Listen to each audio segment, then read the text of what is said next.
അറിയൂന്ന് ഞാൻ പറയുന്ന നേതൃത്വത്തിന് അറിയുമെന്ന് കഴിവുള്ള ആൾക്കാർ ആരാന്ന് അവരെ നോക്കിയിട്ട് മത്സരിപ്പിക്കും. എനിക്കറിയോ, അത് നിങ്ങളല്ലേ നോക്കണ്ടത്.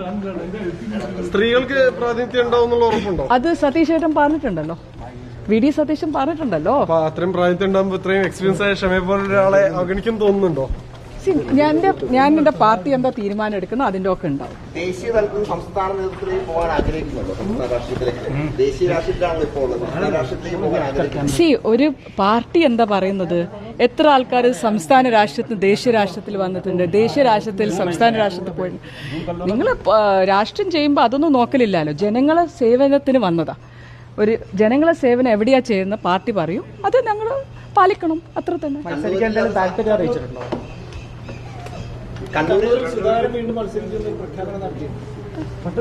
മത്സരിക്കട്ടെ, സുധാകരൻ നല്ലതല്ലേ, നമ്മൾ ഏറ്റവും വലിയ മുതിർന്ന നേതാവല്ലേ കണ്ണൂര്. അത് ഞാനല്ലല്ലോ തീരുമാനിക്കേണ്ടത്, ഞാൻ എന്നെ പറ്റിയിട്ടാ പറയണ്ടേ. എന്ത് ചോദ്യം നിങ്ങൾ ചോദിക്കണം? നേതാക്കളോട് ചോദിക്കണം. ഈ ചോദ്യം നിങ്ങൾ നേതാക്കളോട് ചോദിക്കണം, എന്നോടല്ല ചോദിക്കണ്ടേ.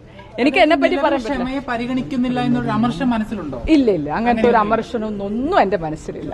പരിഗണിക്കുമെന്ന പ്രതീക്ഷയുണ്ടോ? അത് നിങ്ങൾ അവരോട് ചോദിക്കണം, എന്നോടല്ല. മാഡം വളരെ പ്രതീക്ഷയോടെ ഈ കേരള ഹൗസിൽ വരുന്നതായിട്ടാണ് ഞാനൊരു കാര്യം പറയാം. എന്റെ KPCC പ്രസിഡന്റ്, എന്റെ പ്രതിപക്ഷ നേതാവ്, അപ്പോൾ അവരുണ്ടാവുമ്പോൾ നമ്മൾ കാണാൻ സ്വാഭാവികമായിട്ട് കുറേ പേരുണ്ട് ഇവിടെ. KPCC ജനറൽ സെക്രട്ടറിമാരുണ്ട്, അവരോട് നിങ്ങൾ ഈ ചോദ്യം ചോദിക്കണമല്ലോ. പക്ഷെ എന്റെ ഇതിൽ സ്ത്രീകളെ എന്തായാലും പരിഗണിക്കണം പാർട്ടി, അത് ഒരു കാര്യം.